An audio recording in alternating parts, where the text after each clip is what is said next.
I'm in a cage, I'm in a prison, I'm in a mental prison, and a physical one at that, and definitely a spiritual one, whether that's recognized at a conscious level or not. As I wait for my sleep, the situation's got me thinking deep. Will it hurt the sink? And all life is in extinction. Evil creeps in your dreams. Secret teams throwing memes. In the filling, in the in-betweens. My control for the teens. Now they got you on your knees. I'm making my way through this open maze, but I'm dazed by mass confusion. All the images that they're using. There's the rat race to the tip of the top of the pyramid. The pyramid. Pyramid. Falling in, to this low level of spiritual awareness, such that these methods can have any effect over us.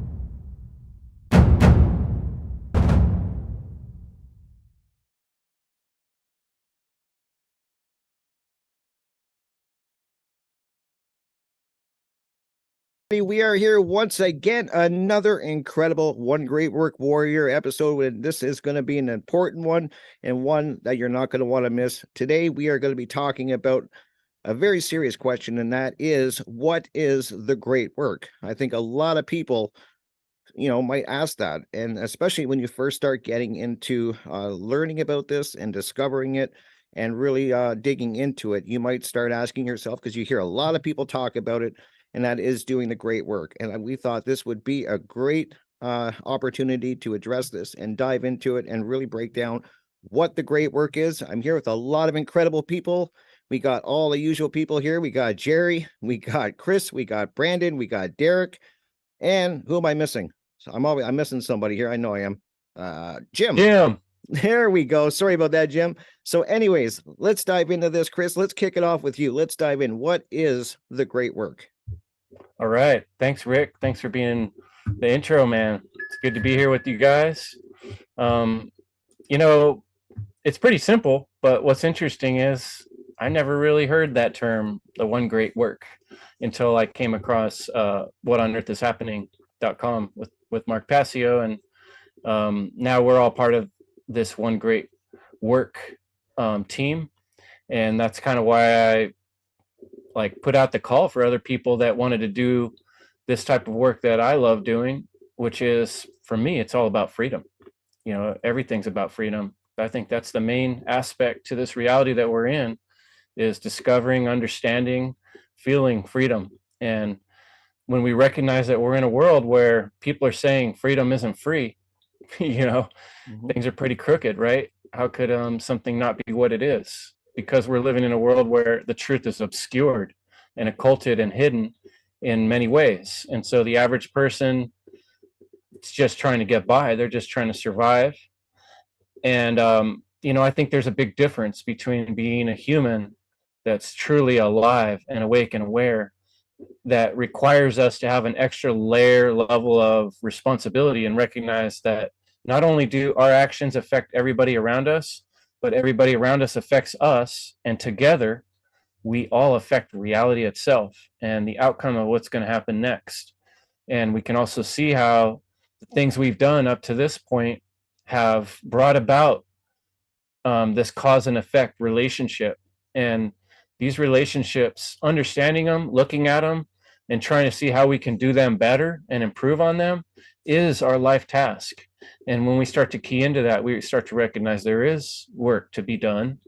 That's probably why we're here. It certainly feels like that to me, because when you start doing something that's bigger than just yourself, and you do have to take care of yourself, but when you start trying to think about what can I do with myself of purpose, of value, it opens up a whole new layer to life, and you become a whole another realness. I always think of it like Pinocchio becoming a real boy. when you dedicate yourself something that's bigger than just your personal egoistic survival needs. And that's what I see the one great work as, is the biggest work of all. What if we ask ourselves what is most important? That's what it is, you know. So why don't I pass it on to Derek? Uh-oh, Derek's muted for some reason. Muted. Let me switch it. It was working before. Hopefully we get him back. All right, Damn well, gremlins. we'll switch it back out for a second here and see if we can figure out what's going on with Them damn you. tech gremlins, man. Them tech gremlins. Jim, you ready to jump in? You got something? Sure. Yeah. So yeah, just like you were saying, Chris, I never heard about the great work and that until I discovered Mark Passio. And yeah, just finished watching his presentation about technology and that and how he gets into the really spreading the message is the most important thing. And so, but what's the message, is about objective morality and natural law. So when I think about it, it's like, in the most recent years, like say the last decade, I started to realize I'm here for a reason and trying to figure all that out. I think like everyone's here for a reason. And to me, it's like just to once I understood moral relativism and natural law and all that, like I haven't found it that's anything more powerful than that can really make a difference in this world and get people to live in a much better condition. So a lot of people say like it's impossible to wake up people, like you shouldn't even try and that, but like if you think about Thomas Paine and Common Sense and what that book was able to do, it was able to help wake up the masses, and he was one person. And like that's part of the great work for sure. It's like how do we create like the modern day version of common sense and just keep trying all different ways to make that happen, because that was media back in the day. That was when a lot of more people were beginning to read and all over the world. So that was the technology of the day. Um, but yeah, now there's so much more of an opportunity for us to spread a message around the world.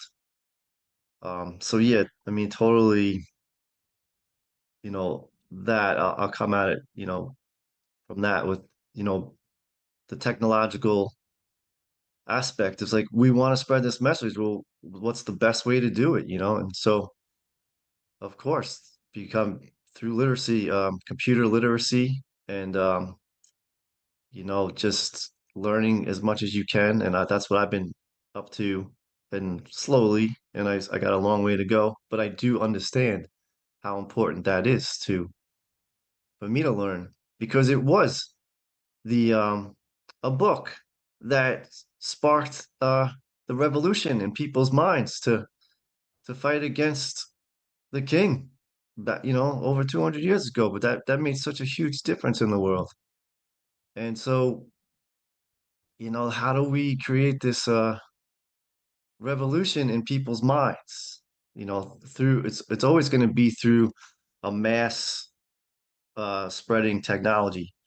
And another big one is just I inaction is an action. Doing nothing, once you know all this stuff and you don't do anything, the inaction of that's your action. You like that's shit if you're not doing anything. Like once you realize you gotta do it, and overcome the fear is a big one. And like I know overcoming the fear is huge. Like just the fact that I'm sitting here right now being able to talk and not caring who sees it anymore is a big deal for me. And like I know, like say I stopped drinking 7 years ago or 6 years ago. I started the work before that since like whatever 2012. I started learning meditation and all that. And I do know that like Brandon's going to go more into this inner work, which is so much a great part of the great work is the inner work. That's how I got here. When I started to like say, look at myself and hold myself accountable, like and to find out who I am and got to a point where I could stop drinking and like hiding from and being irresponsible and all that, taking on more responsibility. So I'll let Brandon get into that. Thank you.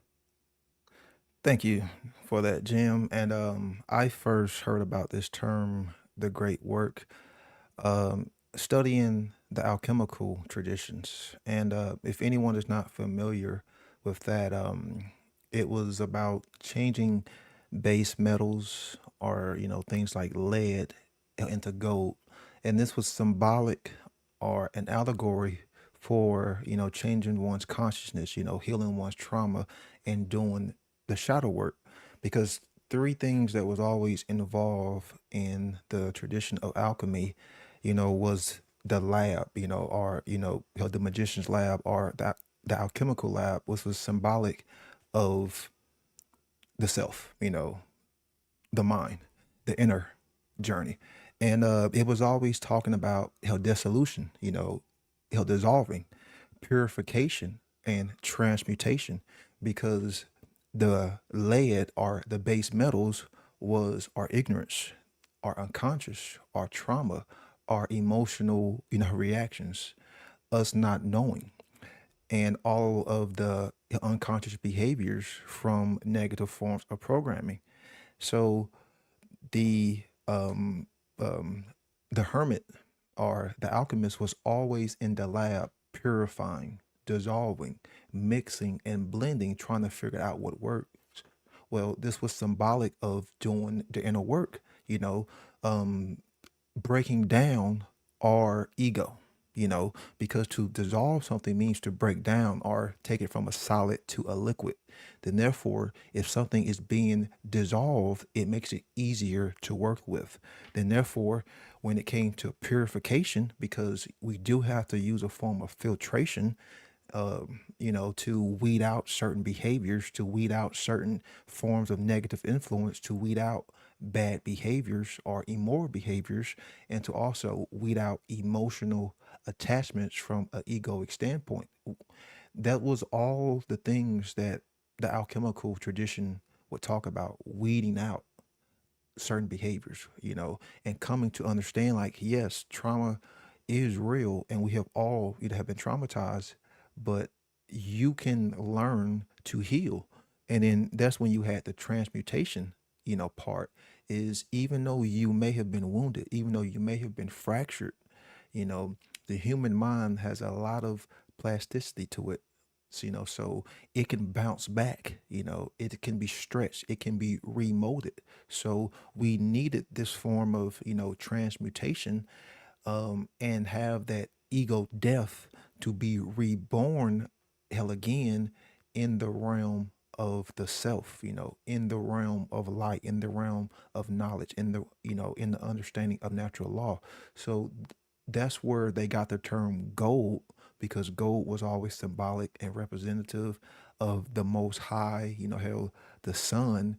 And lead was always, symbolic of low states of vibration, low states of consciousness, base consciousness, ignorance. So the hermit or the alchemist would spend years and years in his laboratory, hence going deeper and deeper into the self to understand, to dissolve, to purify, and to transmutate his own inner vision, his own self.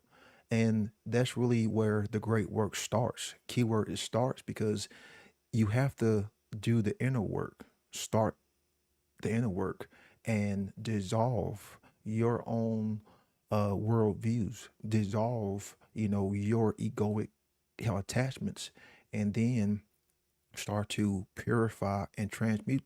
Because if we don't do that, then we'll always be stuck and reverting back to whatever form of unconscious or subconscious programming. Then, therefore, once we have that true transmutation, that second birth, we can really grasp that philosopher's stone. Because in the alchemical tradition, the highest point was grasping that alchemical I'm sorry, that philosopher's stone. And that was basically when you had the masculine and the feminine in the alchemical wedding, merged in this integration, merged in this harmonious, form of being. And some people have symbolically have represented that, with the conscious and the unconscious. Some people have symbolically represented that with the left and right, hemisphere. And I see it as all of the above. You have the masculine force which penetrates, and you have the feminine force, which receives. These two forces exist in all things. So instead of being in a schism, we have to heal that division. And that's what the alchemical tradition was trying to teach people. So in the grasping of that philosopher's stone, that was when one had truly done the great work, because then they can push that knowledge outwardly and start to educate others. So I'm gonna push it back to Derek, and hopefully his audio is working. Is Derek there?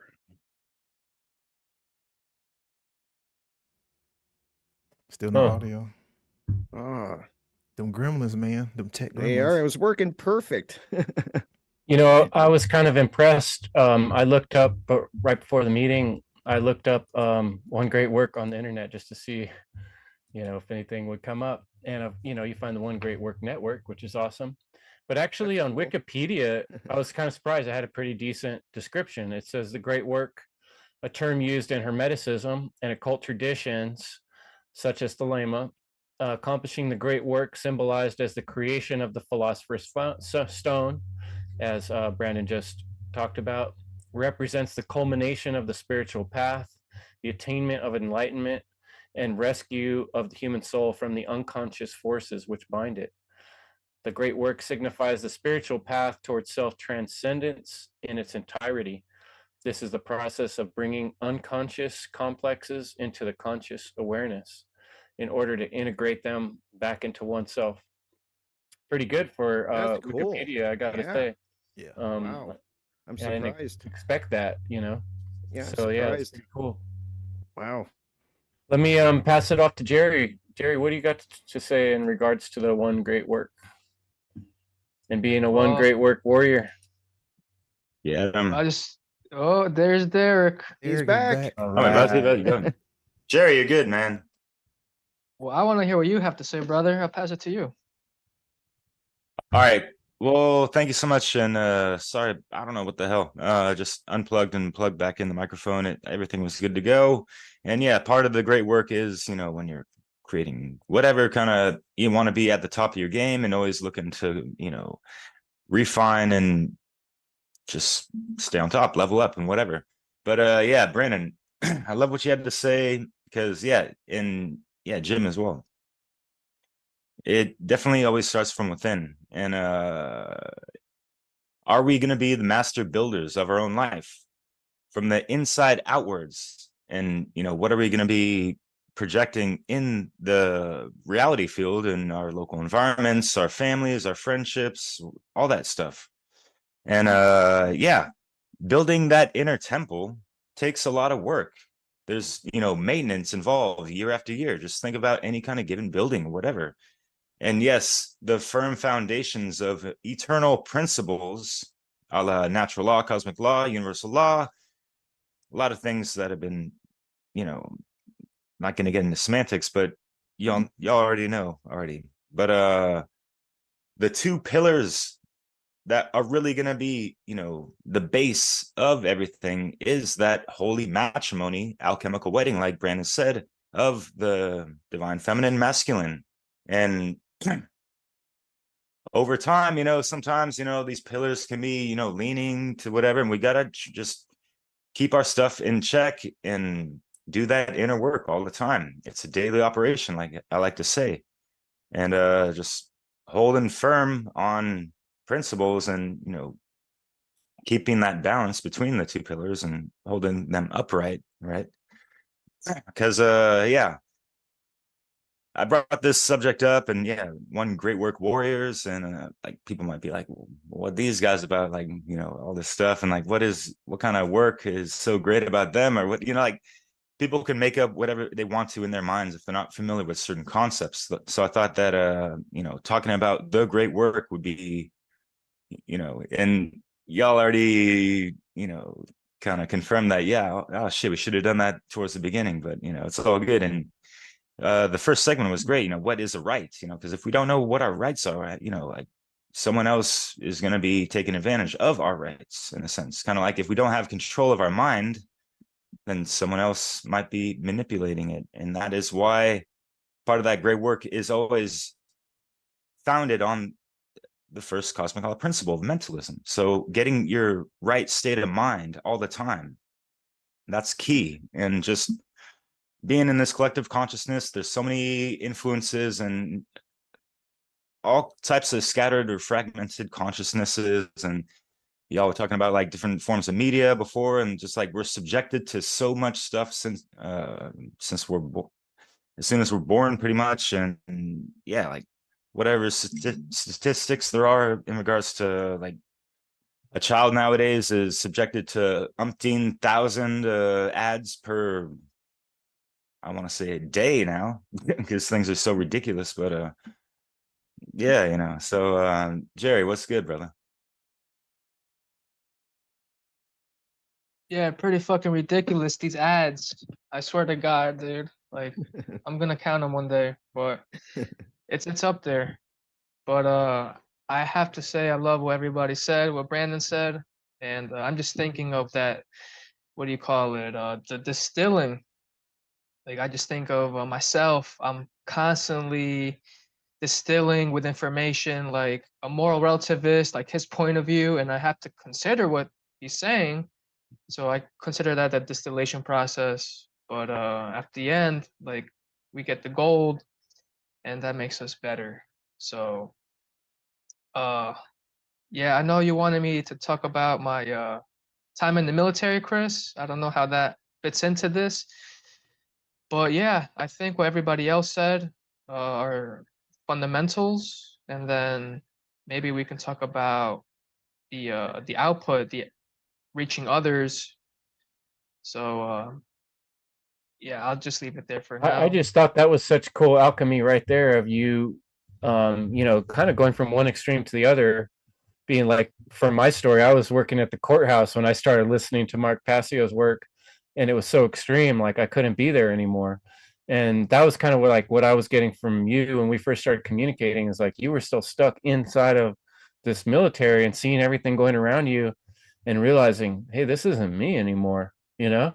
And you had to take some Amazing. steps, right, to get yourself in a different scenario. How do you, I mean, that's a big change, right? Oh yeah, I feel like you when you were in the courthouse. I mean, I still, because I have like a tattoo with the government. It's essentially a government tattoo. And I got it because I wanted to honor my father and my grandfather because they have the same one. So I said, you know, as a tradition, and since I'm in the military, it's like symbolic. But now I'm like, shit, bro, I have to fucking, you know, deal with this. You know, lesson learned. But I definitely feel better now that I'm out the military. So take that as you wish, man. Yeah, thanks for That's sharing that. huge. Yeah, that's I huge. think that's the real stuff that people, you know, have to go through, is changing their life in real ways, Yeah, right? Yeah. very Rick, cool. you want to pop in next? Sure. Yeah. You guys all make amazing points, by the way, and stuff that I'm really going to be thinking about. And when I think about the great work, for me, I always think of the part that people probably fear the most and run away from the most, and that is, we've kind of touched on it. That's the inner work, the shadow work. And to me, that's the foundation I think most people are lacking. I think it's something that people fear. doing is really examining them themselves, and that was huge for me. And it was a game changer, and it was what I needed to do in order to continue forward. I had to really dig deep and look inside and really address things and get brutally honest and start recognizing and addressing these traumas, whether they were big or small. We all have them, whether I'm not saying they're all the same. People have bigger ones, smaller ones, but they're there and they are definitely affecting you whether you realize it or not. They were for me, and kind of playing in the subconscious. And it's something that I check in with constantly. I mean, it's not a one and done. That's another thing I think people don't realize, is that it is work. It's like I'm constantly checking in with myself and working on myself and taking time to really get to know myself. And that's a part that I know people fear. I talk to people and they think that they think that everyone else is a problem. None of it's their problem, what's going on, and they think everything is perfect, but their lives don't reflect that in any way. But that's where they're at, and they just don't want to do that really deep soul searching. And I really do believe that's the foundation it was for me that really launched everything. And what's crazy is that people, like, they see how crazy the world is. They see the things going wrong and they can describe everything that's going on, but they don't realize that it's us individuals that are creating this reality. It's an echo of what we've created. And so if you haven't done the shadow work, you haven't done the hard work on yourself and started gaining the knowledge of even knowing simple things of what a right is. There's people that can't even answer that question. And then if you don't know objective morality, you don't know principles, of course what's gonna manifest. If you're not, those aren't your guides and that's not your anchor, you're gonna get what we're creating right now, what we're seeing right now, which to me is just, it's crazy chaos, and that people are everywhere. And so I think it's so important to do that work. And then once you do that work, then it doesn't end there. It's a constant work. For me, the big side was the tech side. A couple years ago, I was saying before we recorded, I had a cell phone. That was it. I had nothing, and I knew nothing about a computer. I didn't even have a computer, to be honest. That was a big learning curve for me that I was scared of. I really feared tech because I was so out of sync with it. I had my phone, that was it. But people were telling me if I want to start doing a podcast, I got to learn OBS and I got to get cameras and it was overwhelming. But slowly I chipped away at it. I started, learning. That's where you have to start. You have to you got to put a foot forward and just start going. And so, believe it or not, it's not as hard as you think. There's a lot of learning involved and there's a lot of things that are overwhelming at times, but it's doable. And I'm an example of that because I truly did fear tech. It was something that I dreaded. I didn't think I could do it. And so I think that's so important. I think people need to really, when I think of the great work, I really think people need to do the work on themselves. I think that is what people are missing, as I said before. And once you start learning this and start really getting it, I think it's your responsibility to put it out there to people in whatever form you want. It doesn't have to be a podcast or a show or anything. There's music, there's dance, poetry, art. There's so many different ways. So I just think that that's what the great work is for me. Great points, Rick. Because before I move on to my second point, I forgot to mention that the alchemists always talked about how the great work was a very hard, laborious thing because it was a lifelong, journey. And the symbolic allegory of turning base metals or lead into gold, it was always used like a constant persistent pressure, because pressure is the force which causes change. So you can imagine if you had some lead and just constantly just rubbing, putting pressure, and many decades later it would eventually turn for into gold. Well, that was symbolic of the laborious task, because it is hard, trying to help fix yourself. And then too, the amount of care that was required, the amount of willpower, the amount of dedication and sacrifice, being in the lab, going within yourself requires sacrifice. It required all of these key elements, that we have talked about. Because it wasn't like how, like Rick said, it wasn't like you do it once. No, you was always going back to the lab. You was always going back, hell, to the drawing board. Because there's always going to be things that will pop up. There's always going to be new Mhm. information that'll pop in, and then you're always going to learn like, hey, maybe there's something about me that needs to be fixed. So you have to have the tools in order to do the job, and that's what the alchemists always made clear, and that's why I try to make clear to people like, honestly, doing this kind of work, it's not easy. It really isn't. And I want to make that clear to people. Doing the shadow work is not easy. It takes time. You know, it ain't like you're just going to do it, overnight. How the alchemist would spend 50 years in his laboratory. And as I said earlier, because it starts off as an internal process, so as you have made that change internally, you start to push it out externally and try to educate others, and that's what the hermit would try to do. That's what the sage would try to do, would put that information out there back for others. And in today's world, we do that with technology. So technology is a huge aspect of doing all aspect of the great work, because even when taking in information, to truly change yourself, like how like Mark said in his presentation for Seed 5, a lot of people take in knowledge through technology. A lot of people will listen to podcasts, will listen to lectures, will watch presentations. So technology is a a great tool when assisting in doing the great work.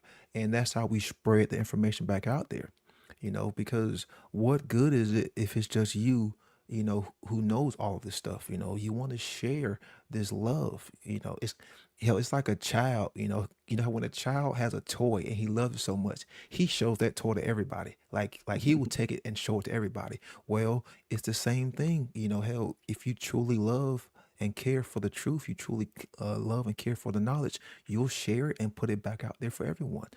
So hell, look at it as the last step in the trivium, as the output, the wisdom stage. You are sharing what you've come to know. You're sharing what you've come to understand with everyone else, and you're putting it back out there in the world for others to learn. And that doesn't mean, that people will take the information, but you're still making it hell available. You're putting it back out there into the all. And that's what, the sage or the hermit, would do. Put it back out there to try to educate others, so they can try to, raise their consciousness, so they can, start doing the shadow work, or, start within the great work, internally.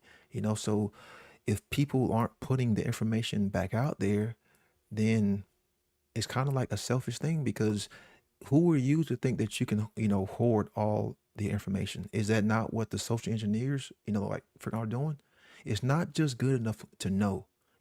What good is knowledge if it's not properly applied? You know, and again, I'm going to say that. What good is knowledge if it's not properly applied? You can know all the things in the universe, but what good is that if you don't apply it in reality? If you don't, put it back out there for others in the form of right action with these hands? And sadly, that's what so many people are not doing. There are a lot of people who are knowledgeable. I've come across them in, like in real life. I've seen them for, like in the comments, but there's still something that's holding them back from putting it back out there for other people to learn, to educate, and to raise their consciousness.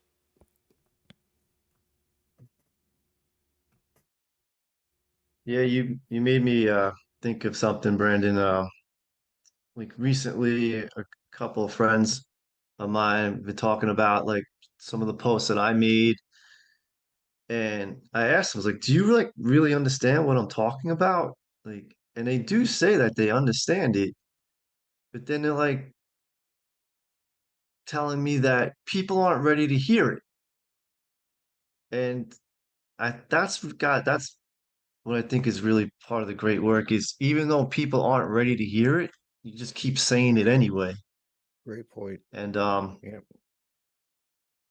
like, but yeah, it's upsetting, like you're saying, because now some of my friends they do understand it, but they're just gonna say no one wants to hear it and say like that's disappointing that they're not willing to, process it and then start thinking about, spreading the word themselves. And these are people who have been doing inner work. So, but Yeah. like maybe, they're not there yet, but I'll just keep saying it and then maybe it'll get through to them or um that's When people just say that, it almost Derek seems here like coming. an excuse or a cop out, though. It's like, oh, they're not ready to hear it. Well, it's like, Agreed. do you have that fire Yeah. lit within you to, be like, hey, ready or not, mother lovers, I'm gonna say it whether you're ready for it or not. I'm gonna try to dial it down or try to, put it into some kind of framework that you can understand it. Like if you really truly understand and have integrated the information and apply it, like Brandon is saying, like you apply it through your rhetoric, the art of persuasion, how you craft your words towards certain people. You have to understand your fucking audience and the people that you're around sometimes too.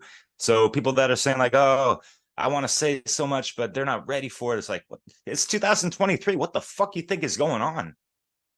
Like it's been past yesteryear that, like everyone should have been raising their fucking voice at whatever level they're at and be humble with it, and like understand that people aren't going to get it right away. Don't be so like, take it as a grain of sand or salt, every interaction you have. Like on a daily basis, I see people at work. I try to like integrate little things of just like encouragement, empowerment, and stuff. It doesn't have to be this fucking red pilling people all the fucking time. Like you don't have to fucking, have that approach with people. There's other ways that people are going to resonate with certain aspects of the truth or the great work or hermetic principles. And then you can get into how government is fucking slavery and how we're not the sovereign beings that we really should be, and how, how things have been inverted, perverted, and yada yada. But yeah, Chris, what's good, man? We haven't heard much of you tonight, so yeah. You I know, love what you said about that Pinocchio stuff, real quick, because like it's really about activating yourself, the real AI, an activated individual, the activated anima within oneself, being animated, right? Because Pinocchio wasn't animated before, whatever happened. Like, so yeah, I like that. oh, that's a perfect lead in for what I want to say. And thanks, Derek, by the way, for bringing up this topic because it's a great idea. And, I was saying that, yeah, like we should have done this number one. But, Brandon makes a good point too that before you get to the one great work, you got to do the inner work. Otherwise, you're not going to be much good at this game of the one great work because you're going to bleed out all your problems onto people or whatever, or it's going to be coming from an egotistical point of view. But Brandon was also talking about kids' toys, and when Derek earlier said the master builder, it got me thinking about that movie, the Lego movie. I don't know if you guys have seen that, but most movies out there I don't recommend watching because they're full of propaganda and some bunch of bullshit. But the Lego movie has a good moral in it, and I came up with this word in some of my reading called somnambulistic. And what that is like sleepwalking. It's like living life, but you're not actually awake and aware. And I think what's really interesting thing about that Lego movie is it's like the head character, he's kind of this dumbass. And he's kind of bungling his way through. What am I supposed to do? And like the wise guy saying, like, you gotta actually think of something that nobody thought of before. They're actually telling him he has to use creativity, and that's what he has to do. He has to learn how to use the Legos, like make a circle into a wheel, and that saves their life or whatever. It's just like using a little bit of imagination and creativity to kind of think around the problem. Every time I bring up these issues with people, like they get it on a certain level, like the taxes is stealing, like they're like, yeah, I get what you're saying, but because they can't see from here to the finish line, and it seems like scary or unrealistic to go from where we're at now to a world where we're all self-responsible, then it can't happen because I can't imagine it. Therefore, well, let's just go with the shitty program we got now of cheating and stealing and raping one another, But back to the Lego movie, the point I really want to make about that, and it's the same point I made in my presentation, is imagination, that having the ability to create and imagine, it has a lot to do with creation itself. And like people that are somnambulistic, that are asleep, they must not get that there's a God, that there is a master builder, that there is intelligence, mentalism, like you talked about. The universe is intelligent. And this is an amazing, fantastic, um, mind blowing experience we're having here, that we get an opportunity to live and be part of this amazing experience of creation. And how real is that? And how amazing is that? Why the fuck would you sleep through that? There's work to be done. And that's if you're tuned in, and if you've done the work enough to where your brain's not constantly distracted by all the little bullshit in Lego world, and you can actually focus for long enough to listen to the voice inside of you, it's going to tell you, do something good, do something that shows you care. And true care is always going to be a level of hard work or frustration or pain, but it doesn't have to be suffering, because we're not choosing just to, like we talked about before, just to go through all the terrible bad things just to go through the terrible bad things. We're going through difficulties and struggles so that at the end of the road, we can make things better for all, everyone concerned, the great all. And to me, that even in that Lego movie at the end, he got everybody to link their hands and make a bridge so they all work together, right? But without him having that ingenuity and inspiration, then everybody else just didn't do shit. They were just sleeping. They were just in the material world. There's nothing more to it. And so a lot of this is recognizing that the world we're in is amazing, and there is a great spirit, and that when you awaken to that, then you feel the joy of caring about that. And then you can receive the messages and directions of what should I do with myself. That takes initiative, which is, the master builder. It's creativity, it's thinking, working through those frustrations. Right. You had brought up the imagination, and who has some of the biggest, brightest imagination? Children. So a part of the great work is educating and teaching children these concepts of our natural law, freedom, rights, free will choice, and of course, the spiritual, essence that we all, possess. And I highly encourage, everyone to check out Enoch Martin's work and Will Keller. This is something that Will Keller always talks about, is educating the next generation. So if you have kids, or if you work around kids, if you work around the youth, if you work around the next generation, we have a moral obligation to teach them these same concepts. Because think about it, in 10 to 15 years, they're going to be grown up and they're going to be adults, and then they're going to be turning freaking the parents. So we want to make sure that this knowledge stays present within them. This is the passing of the lamp that I talked about in my presentation. We are keeping that fire alive by educating them and installing the correct form of mind influence within them, so that they aren't going down this terrible path, that they aren't making these same mistakes. And I like that, like this is being brought up more in the natural law, community. It was something that was talked about in Funnel 3, and, something that was talked about in the recent, Seed 5, which everyone needs to check out videos to both conferences. But yeah, in morally educating, the youth, and not just turning a blind eye to it, because sadly, we as adults have failed the next generation. We have failed the youth, this is something that also that how Cat Waters talks about, in the whole destructive family dynamic. It is how families are failing their children. They're not teaching these moral concepts. We're actually installing more and more trauma. We're installing more and more negative forms of programming. We are teaching them to worship the state. We're teaching them to bow down to authority. recently today I was calling a game and I heard a woman say her son joined the Air Force, and I'm like, oh, I'm like, oh my gosh, that means you're a bad parent. Because I'm sorry, whenever I hear someone saying that, like their child is joining the military, I want to say, man, you are a bad parent. Like, I'm sorry, because we're not teaching these, we're not installing these moral principles within the next generation, and then they're growing up and they're making the same fucking mistakes that their parents have made, that their grandparents have made, and that's how we continue to perpetuate this wheel of suffering by not morally educating the youth. But you know who is educating the youth? The state.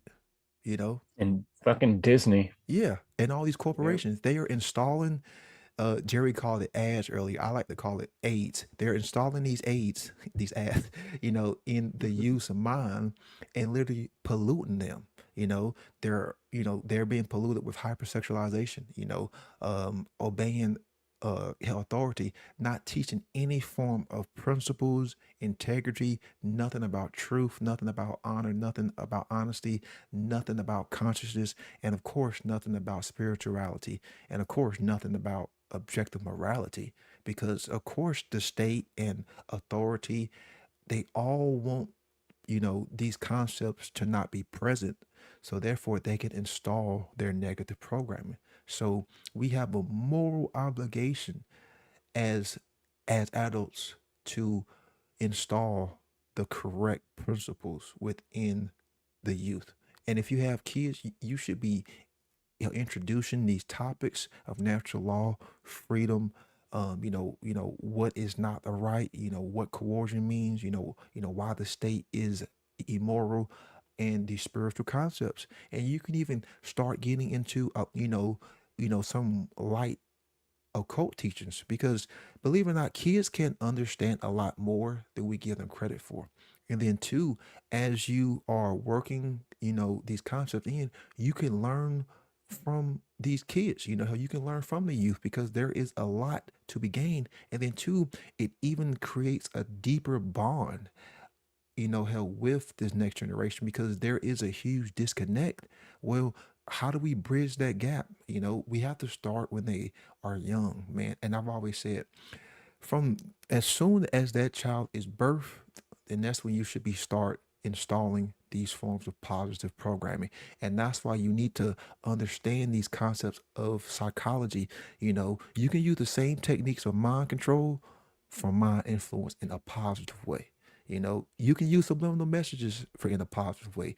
How you can have something just playing for in the background, get it installed for in their subconscious over and over and over. Use repetition, use symbols, use colors, use frequency. Create an environment based on freedom. Create an environment based on natural law. Hell, I wouldn't care if you had a whole bedroom set up and you just had natural law written all over the walls. Get that shit programmed into your child's mind. Get that shit programmed into your child's mind.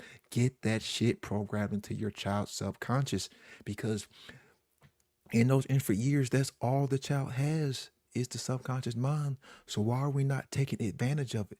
Because the state is, these corporations are, how Exactly. Google Yep. is, how Disney is, how the Vatican is.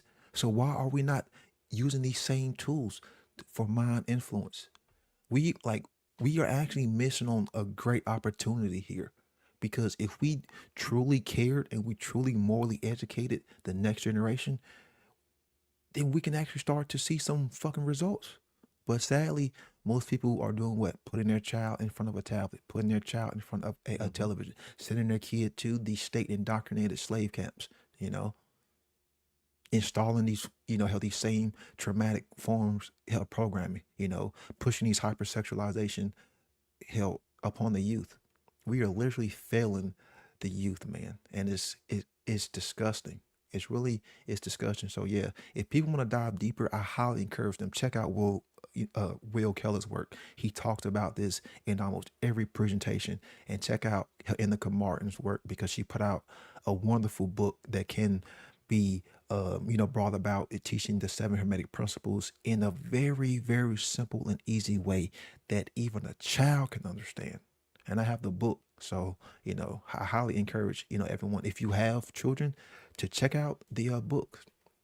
Give to nature, and nature will give to you. Give that. Yeah. Yep. Yeah, Brandon, real quick, I just want to say, just 2 seconds. There's also a great couple, Loveolution. They're raising their kid. He's like 5 years old. He was watching the Funnel conference, which is, Funnel is an acronym, for those that don't know, Freedom Under Natural Law. And there was a great conference this past June, as well as the Seed 5, Metamorphosis, dozens of speakers. But and like, Brandon, what you said is so important. I wanted to say this real quick, is that, all right, so there's a lot of parents out there, kind of like Jim, what you were saying, is like, oh, people aren't ready and this and that. Oh, the kid is too young, he's not ready to hear this and that. And the same with how some parents kind of introduce foods to kids and this and that. And I've friends in France like, hey, my 2-year-old kid eats what I eat, pretty much. It's like, no problem with that, whatever. And like, so why not take the informational food, the soul food, and do the same thing? Like, why subject them to the this like Pepper Pig, this dumbass fucking like mediocre like shit that people have their kids, just like parents want to have their time. And so yeah, Brandon, like you said, like throw them in front of a tablet and there you go. And it ain't fucking, it's like lukewarm fucking like shit, you know what I mean? It ain't the bee's knees, even though it's in like fucking like every country, whatever. So yeah, like there's an onslaught on your kids through unfortunate, shitty forms of media. What are you going to do about it? I'm not talking to y'all, but it's just like the audience out there. So we have to take it upon ourselves to a good degree, homeschool them if you can. If you can't, then, there's that kind of battle with deprogramming your kid of what they've been subjected to through the public school system and yada, yada. That's kind of all I had to say about that real quick. So yeah, thank you. Whoever was, yeah. And I think it's important to remember too that we're all examples. Like if you don't have children of your own, you're still in the thought process of other human beings around you and young people. And so everything we do has an impact. Just like you throw pebbles into the water, every single pebble that hits that meniscus of the water is going to send out rings of reverberations and affect everything around you. So that's where that inner work comes in so important. And is like we have to keep constantly analyzing and reanalyzing ourselves and peeling off our old skin and rebirthing ourselves into a new version, a new better version of ourselves. And there's no point at which we just reach enlightenment and we got it right. If you reach enlightenment in this world right now, it's realizing this shit's fucked up, which means that there's a lot of work to do. You don't got it until all humans are free and not stealing from one another, so we got a lot of work to do. And I think personally, taking the initiative is like one of the biggest takeaways I hope people take away from what I'm trying to present, is that, like in that story of Talk About Child that I was describing in the Lego movie, the dad is like trying to build a whole city out of Lego blocks, and he wants to structure everything, and he's so involved in the materialistic world, which is where most parents are at. Like, I need to make enough money so my kid could go to a good school and I could get him a good car or whatever. It's like super material based point of view on everything, and then sacrificing morals and principles because it just doesn't tie in with the reality right now. And so that really requires, to make this shift and to become a real boy, is to recognize that poor little kid's imagination was getting destroyed in that process. And until the father had the sense to stop, caring more about his work and, these buildings, and notice that his child, they only have so much time when their imagination is open and they're learning. That's the time where you need to be for them, there for them, and care with them and play with them and help them grow their imagination. And so I think we all do that in a billion ways in everything we do and the examples we set forward. So in what ways in your life are you taking the initiative to bring something new into this realm and help people see something they didn't see before? If you're not doing that, then you're going to be coming up short, and you're going to feel it in some way or another. It's going to show up in your life. The universe will show you, here's where you're coming up short, and you're going to be suffering, you know?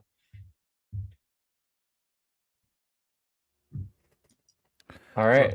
What other thoughts we got? Are we getting, did you get through the, you had a few points to make, Brandon. Do you have one more yet? Yeah, I've got one more. And this is one that gets overlooked even more than the conscious parenting. Um, if you have a certain skill, if you have a certain, or like you may be good at creating, slides, or creating thumbnails, or you may be good at video editing. You may can provide a certain service, for individuals who are artists, or for individuals who are involved in the one great work. There are some content creators who are fortunate enough to have a team. They may have a producer. They may have someone who creates slides. They may have someone who does their video editing. That's totally fine because it takes the load off the individual, who is presenting. And all of those team members are involved in the great work because it makes it so much easier because many hands make light work, and if it's just one person trying to handle the load, it makes it so much harder because there's going to be problems that will arise. So if you have a producer, if you have, someone who it's just helping you, with your live stream, then that's totally fine. And we need more of that because, that's us coming together to work to make this message, more widespread. And then also too, you can help donate, you can help donate, help monetary, um, you know, have monetary currency, or, you can donate technology, how, you can reach out if you have a lot of technology, and a content creator who may be hell in need, then how you can, how you can donate that. These are certain things that the average individual can do to help assist in health the great work because I mean hell, let's be honest, you do need a level of understanding of this hardware, and as you progress you want to step your game up, there is technology that is required. Of course you got to have a laptop, or have desktop, you got to have a camera, have webcam, lights, have microphone headset, software, and as you progress you want to help get better at it. You can, if you start building AL studio, like all of that shit costs money, and if there are donations, it's a free will exchange. The presenter is giving up their time and their effort to spread this knowledge, and if anyone wants to donate, then it's an even exchange because they are giving up their monetary have possessions that they work hard for in a free will acceptance, or they are giving off a piece of technology in the free will acceptance. So you have that even exchange based on free will. These are things that get overlooked as far as doing the great work, because honestly, content creation may not be for everybody. Well, if you are one of those individuals, then try reaching out to a content creator. Say, hey, I may be good at organization. How can I help you, in organizing with other people? Or, let's say you may be good at marketing, then you can reach out to a content creator and say, hey, here's my skill. How can I help assist you in getting your message out even further? Because believe it or not, there's a lot of things that go on behind the scenes, and we need more people willing to step up to help assist those individuals and therefore take some of that load off. So that was my last Yeah. point that I wanted to make, because in the future I hope that I can help produce or help others help live stream their work. That's something that I'm really going to look into. So not only will I still be creating content, but I can help others and assist others in producing and pushing out their content in even further. Yeah, in the modern day, like you were talking about before, they had, at one time people were passing around books or flyers. In the modern day, we have the internet, we have media, we got, you can be a master of sound, a master technician, of running webinars and all these type of things is a modern day swords and weapons of truth, right? Like, how are you going to get that message out, just out there yelling with a speakerphone compared to what you can do online? So, I like what Rick was saying too. For me, it's been a hell of a battle. I was a carpenter. I didn't like computer stuff. That's what I called it, computer stuff, But I realized, like, in my field of construction and carpentry, if you don't get the tools, then you don't get the job. When they're looking for the guy to frame the wall, they're looking for the guy that has a framing gun. You know what I mean? And if you're not that guy, then you know what I mean? So you got to learn how to not only get the tools, learn how to use the tools, and then practice using them until you can do it with some skill and technique, which, it's a learning curve. And, if you've watched my work, you've seen a lot of those mistakes. Mine too. But, we're coming along, right? Yep. It's all about growth. It's all about growth. Absolutely. And what else is the one great work but growth, right? Mm-hmm. Yeah. Gary, any last points? Jim? Anybody want to jump in? I definitely wanted to finish my notes real quick. I mean, yeah, growth and evolution, not devolution or what involution, whatever, right? And how can we get, what Jim was saying in the beginning, like common sense, which is kind of like the breakdown of the etymological term of consciousness. How can we get people more on the proper frequency and wavelength and common sense of higher consciousness, cosmic consciousness? And yeah, it has to start at the individual level, taking it back to the law of correspondence, right? So when we take it from the micro on the individual level, and it's just like influencing little pockets here and there, think of like grassroots movements and this and that, and how things can just, well up in certain areas, and like think about the 100 monkey effect or whatever. So as far as I'm concerned, yeah, it's like all about, making your inner content great before the outer content, whatever you're creating in the outer world, is going to be great. Kind of like how that slogan of, like, make America great again, when there's so many people shouting that term that lack greatness within themselves and waiting for a fucking savior or some shit like that. That's not how this shit fucking works.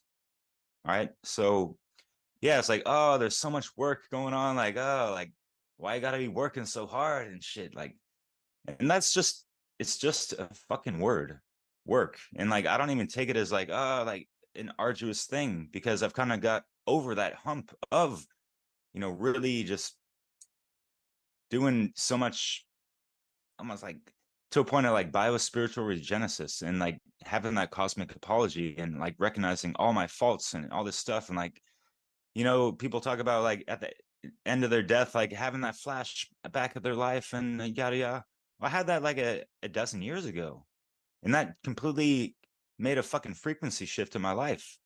And I just like got attuned to natural law kind of naturally, because that's kind of more or less our natural state if shit isn't all fucked up and perverted and inverted, since fucking eons. So yeah, like on a daily basis, I don't see these things as like, oh, it's like work, and like, how, do your chores and this and that. We're programmed as kids, like, like, oh, I gotta do this and this and that. I just thinking like, all right, this is what has to be done, on to the next, because there's always going to be something else. There's no fucking arrival point here. Like, people cannot rest on their fucking laurels in this, pretty dark fucking hour that we're in. There's a lot of fucking, things to be done. I'm not going to say work to be done, because just kidding. So yeah, Brandon, like you said, we're trying to turn that base level lead consciousness into gold. And sometimes, over time, you put things on the shelf and they collect dust, right? We gotta maintain and polish that shit every once in a while, right? So yeah, there's virtue signaling in a lot of camps, including the truth seeking speaking communities, where even words like the great work is a fucking almost like a buzzword, and people give lip service to that. And this is not what this is about. This is real life fucking shit on a daily basis.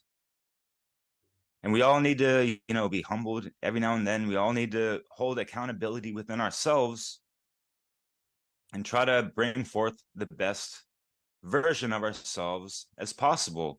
You know, having that pure, clear vessel to be an instrument of truth and just, you know, a stellar fucking personality and someone to look up to, like you're saying, for the youth, right? So there's a lot of things to be considered. Tending the fires within, you got to have that fucking spark first and fucking foremost, which is why sometimes I'd like to speak like this to kind of light a fire up people's fucking asses, whatever. Sometimes you have to bring that fire, especially if you're a fire sign. And if you're a fire sign like Brandon with the Aries and all that good shit that he carries, and Jerry as well, that rhymes too, hey. Then yeah, there's actually extra inner fucking work to kind of tend to those fires because they can burn a motherfucker up and people around them. So that's part of the, you know, journey I've been on. And just, you know, yeah, we have to have that redeemer in the back of our minds as well. If we make mistakes, you know, so that no one is infallible. So we have to understand that, pay respects to the divine feminine, divine masculine, not have so much yang up in your thing, and not be so fucking passive as well.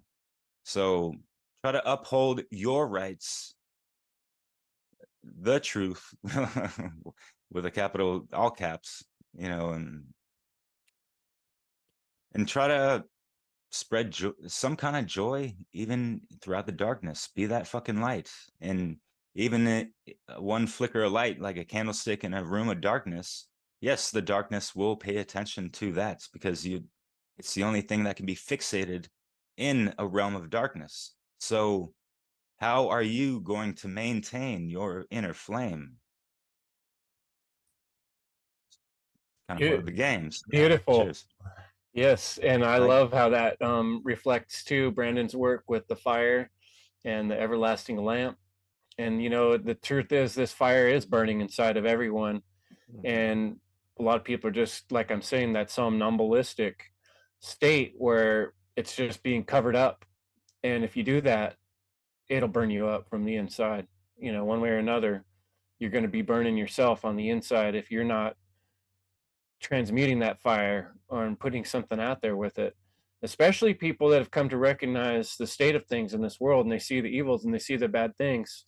I know everyone who's gone through this learning process of the conspiratorial type work that we wind up having to look into on this journey, it can be damaging to the self if you don't do anything with it. If you just let it bounce around inside of yourself, it's like that. It's like you were saying, it's a fire that's burning, but it's got nowhere to go except burn inside of you. So the key to letting that out is to initiate, you know, your hands, like Brandon says, and do something with them, like, you know, and get that fire, use that fire as fuel to try to make a difference.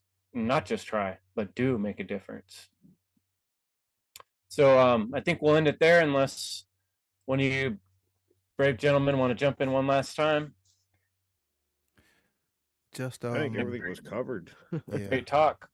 you know, Amazing. it's like sharpening a sword, you know, because you know we hear about the sword help truth, you know, but just like with any blade, with any edge, if you use it a lot, it starts to become dull, you know. And if you ever sharpen any blade, it requires pressure.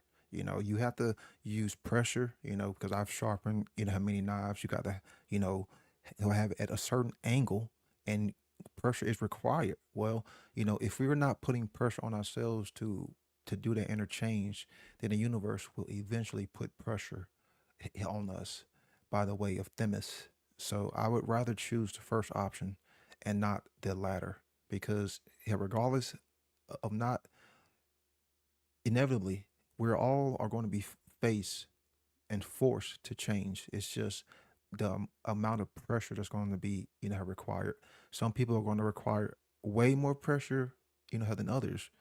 But, at the end of the day, we're all are going to be forced and faced to change ourselves and come to learn these topics. It's just a matter of how much pressure is going to be, required. And sadly, we keep seeing more and more pressure being put on mankind because we refuse to face this change. Mm-hmm. The heat is on. Yeah. Yeah. Just wanted to say real quick that I was just like Rick and Chris when it came to computers. I wanted nothing to do with it, and I'm still like, you know, working my way through it. But once you know. Like anyone who gets this stuff, once you know, and what a tremendous opportunity it is for us in this day and age to use this technology to counteract those dark forces, like Yeah. so that's and if you understand you can be a stand for truth and morality and you don't do anything, like I said earlier, that inaction is an action. So doing nothing is your action. And you'll go to your deathbed with a lot of regret, you know. So that's just the last thing I was gonna say. Just do it. Do it. Do Thanks it. for listening, folks. And thanks for coming and joining me for this conversation. Brandon, Rick, Jerry, Derek, Jim, you guys are awesome. I really appreciate your thoughts and presence, and it makes me, every time we have these conversations, we all have to think about it, and we're doing that inner work ourselves and looking at our life and wondering, do I got this right, and how do I say it? So it's great work. Let's keep it up. Yeah. Thank Thanks, you, Chris. Thanks, Chris. Guys. Thank you.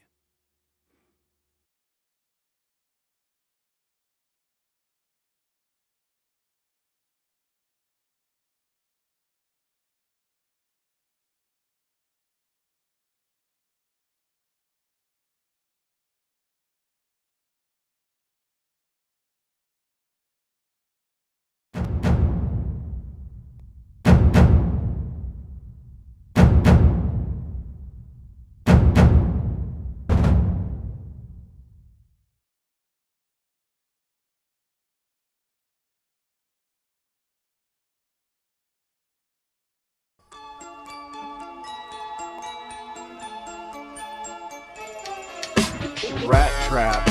Where's the rats at? The cheese is gone, but the trap's flat. Gonna need a new fat cat to lick that milk fat. You know you like those cats, yeah. Why don't you like this crap, cat?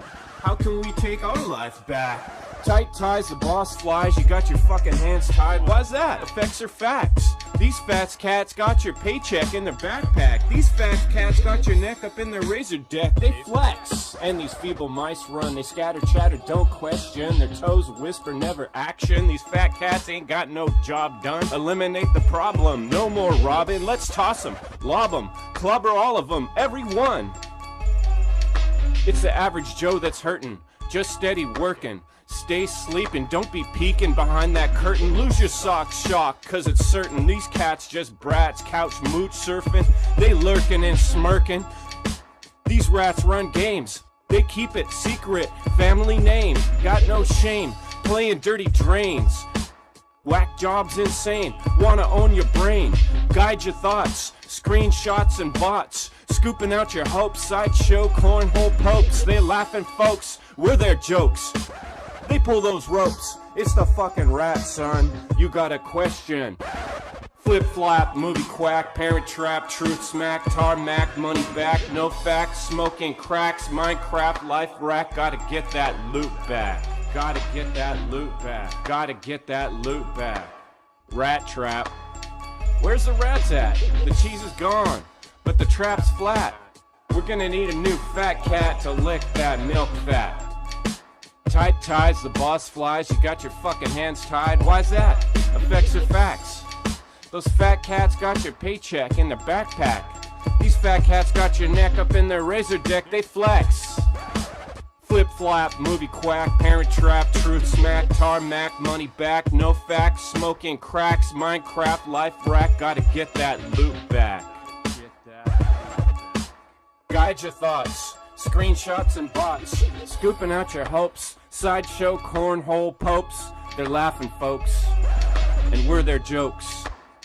They pull these ropes, it's the fucking rat, son, you got a question.